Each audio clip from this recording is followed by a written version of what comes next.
সজোরে একটা চড় মেরে বসলাম। ওটাকে ফাইটিং বলে কিনা আমি জানি না। আমি একদমই ভয় পাইনি। আমার চেহারাটা দেখেই সে চলে গেছে, আর ঝামেলাটা বাড়ায়নি। আমি আরফ খান হওয়াতে হয়তো বা এটা আমার জন্য প্রিভিলেজ। সেদিন মারামারি করার পর যেগুলো যা আমি করেছি, আমি নিজেকেই নিজে বিশ্বাস করতে পারছি না এটা আমি কিভাবে করলাম।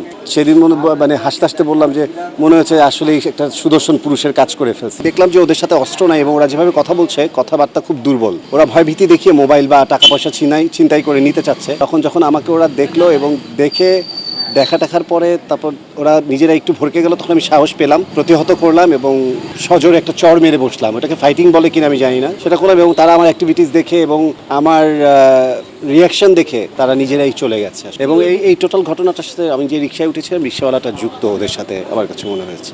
আমি একদমই ভয় পাইনি। আমি আসলে আমার লাইফে বছর দুয়েক যাবত এমন ঘটনাগুলো দেখেছি, আব্বুকে হারাতে দেখেছি, সবকিছু দেখেছি। তো সবকিছুর পরে না, জীবন অবাক না করলে কে করবে? 28% মিল্ক ফ্যাটের অবাক করার সাথে ফ্রেশ মিল্ক পাউডার। জীবন অবাক করুক প্রতিদিন। আমার এখন আসলে লজ্জা, ভয়, ডর বা যেগুলো হয় আসি মানুষের, যেগুলো আমার ছিল বিগত দিনে, এগুলো আস্তে আস্তে কেটে গেছে আসলে।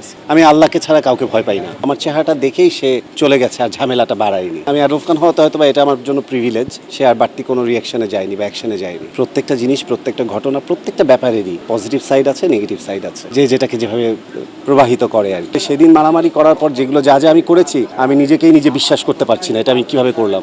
সেদিন মানে হাসতে হাসতে বললাম যে মনে হচ্ছে আসলে একটা সুদর্শন পুরুষের কাজ করে ফেলছি। সেটাকেই মানুষ ক্যাপশন লিখে দিয়েছে যে আমি মেনে নিয়েছি। মেনে টেনে নেওয়ার কিছু নেই, আর অস্বীকার করারও কিছু নেই। বাংলাদেশের সুদর্শন পুরুষ বলতে আরফ খানকেই বুঝবে। এটা হয়তো বা আমার মৃত্যু পর্যন্ত এই টাইটেলটা ক্যারি করতে হবে।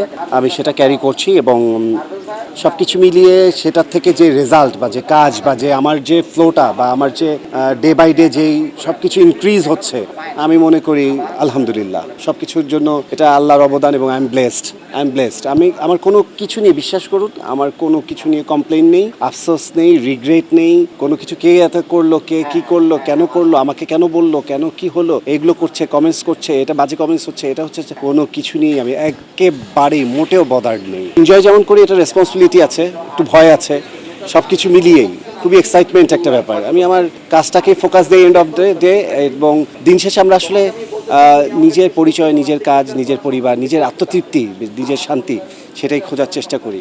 এর মধ্যে কাজ করতে গিয়ে যেটা যেভাবে করে বলে তৃপ্তি পাই, আমিও সেটাকে, কারণ আপনারা জানেন আমি খুবই মানে খুব ভালো ব্যবহার সম্পন্ন একটা মানুষ। প্রত্যেকটা মানুষকে খুব মূল্য দিয়ে চলি, কদর করে চলি। আমি কখনো, মনে হয় না আমি কখনো কাউকে আঘাত দিয়ে কথা বলেছি বা আঘাত দিয়ে কোনো রকম কোনো কাজ করেছি। তো সেই জায়গা থেকে প্রত্যেকটা জিনিসকেই আমি খুব পজিটিভ দেখি এবং প্রত্যেকটা ব্যাপারকেই আমি মনে করি এটাও আমার একটা প্রাপ্তি বা আমার এটাই ডিজার্ভ করি। আমি এর বেশি কিছু বলবো না। আমাকে একটু সতর্ক বা একটু সাবধানে চলাফেরা করতে হবে, একটু বুঝে চলতে হবে, এটা হচ্ছে বড় কথা।